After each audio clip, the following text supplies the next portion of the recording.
Au Proche-Orient, Israël et le Hamas préparent la prochaine libération des 48 otages, morts ou vivants, qui sont encore retenus à Gaza. Première phase du plan de paix accepté hier soir par le groupe islamiste. Mais qu'en sera-t-il des autres conditions posées par Donald Trump, à commencer par l'administration de l'enclave palestinienne par un comité international? Ignacio Bornassa. Malgré la détresse, un vent d'espoir souffle aujourd'hui sur la bande de Gaza, depuis que le Hamas s'est dit prêt à accepter une partie du plan de paix proposé par Donald Trump. Les nouvelles sont bonnes. Ils disent que nous rentrerons chez nous, qu'il y aura un cessez-le-feu et qu'ils parviendront à un accord. C'est ce que nous souhaitons.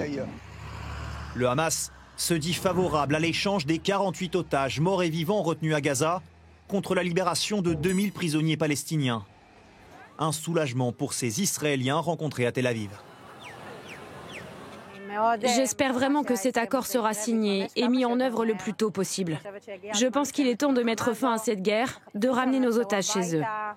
Les Israéliens restent prudents et à raison, car plusieurs points cruciaux de l'accord de paix sont encore en négociation, à commencer par le désarmement du Hamas. Le Hamas résiste à l'occupation. Si l'occupation prend fin, que les Palestiniens peuvent se gouverner seuls et qu'il existera un État palestinien, alors le Hamas n'aura plus aucune sorte d'arme.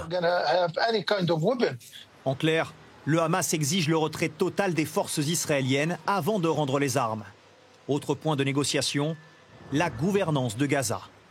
Le mouvement, qui serait exclu du plan politique, ne souhaite aucune ingérence étrangère dans la gouvernance transitoire en cas d'accord. Cette tâche pourrait être assurée uniquement par des experts palestiniens, des économistes, des académiciens, comme nous explique cette journaliste ancienne diplomate. Il faudra vraiment des gens des cadres le plus haut possible qui sont acceptés d'un côté sur la communauté internationale, sur l'administration Trump, sur le pays des Golfe, parce que c'est eux qui vont financer à la fin toute la reconstruction de la bande de Gaza. Aujourd'hui, Israël a cessé temporairement ses offensives dans la bande de Gaza. Un geste salué par Donald Trump qui met la pression sur le Hamas, lui demandant d'agir vite et précise qu'il ne tolérera aucun retard dans l'application de son plan. Les différentes délégations doivent se rencontrer demain au Caire en Égypte.